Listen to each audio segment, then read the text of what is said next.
சொக்காரா, நான் தான் உங்க நெல்லையில பேசுறேன். நண்பர்களே, இன்னைக்கு நம்ம இப்படி யாரை பத்தி பேச போறோம் தெரியுமா? பிக் பாஸ் சீசன் 9ல ஒரு ரொம்ப சங்கடமான பதிவுல நம்ம பிரவீன் இருக்காருல.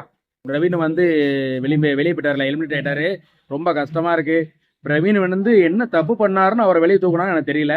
இல்ல மக்கள் வந்து பிக் பாஸை புரிஞ்சுக்கிறலையா, தப்பா ஓட்டு போட்டாங்களா, இல்ல பிக் பாஸை தப்பா அவரை தூக்கிட்டா, எதுவுமே எனக்கு தெரியல. திடீர்னு தூங்கி எழுந்துச்சு பார்த்தப்போ திடீர்னு ஷாக்கா இருக்குல்ல. ஏன்னா பிரவீன் வந்து இந்த வீட்டுல தலையா இருந்திருக்காரு. அப்புறம் பாட்டில் போட்டியில வந்து பாட்டில வந்து விழுந்து விழுந்து பிடிச்சி கேட்ச் பண்ணி எடுத்திருக்காரு, வச்சிருக்காரு. வீட்டுல ஒரு நல்ல மனுஷனா இருந்திருக்காரு, எந்த தப்பு பண்ணலையா? எதுக்கே அவரை தூக்குனீங்க? மக்கள் பூரா இப்போ வந்து ரொம்ப கஷ்டத்துல இருக்காங்க.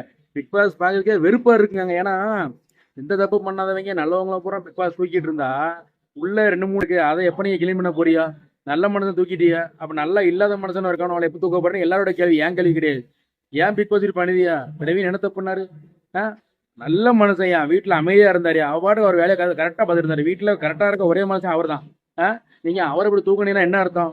சங்கடமா இருக்கு பாக்குறதுக்கு. பிக் பாஸ் கொஞ்சம் வந்து நீங்க நல்ல உங்க கேமராவை சுத்தி ஊத்தி போக்கஸ் பண்ணி யார் இந்த வீட்டை விளையாடாம இருக்காம அப்படின்னு அவங்கள பார்த்து தூக்குங்க. இப்ப இப்ப இவர் கரெக்டா இப்பதான் கேம் அழகா விளையாண்டு அழகா போய்கிட்டு இருக்காருயா. அந்த மனுஷனை தூக்கி இருக்கலையா? நீங்க நல்லா இருப்பலையா? யாயா இப்படி பண்ணுதியா? பிக் பாஸ் வயிற்றுச்சலா இருக்கியா சும்மா இந்த பதிவை பார்க்கறதுக்கு? நண்பர்களே, நம்ம பிரவீனை தூக்கிட்டாங்க, பிக் பாஸ்ல இருந்து ஹெல்மெட் பண்ணிட்டாங்க.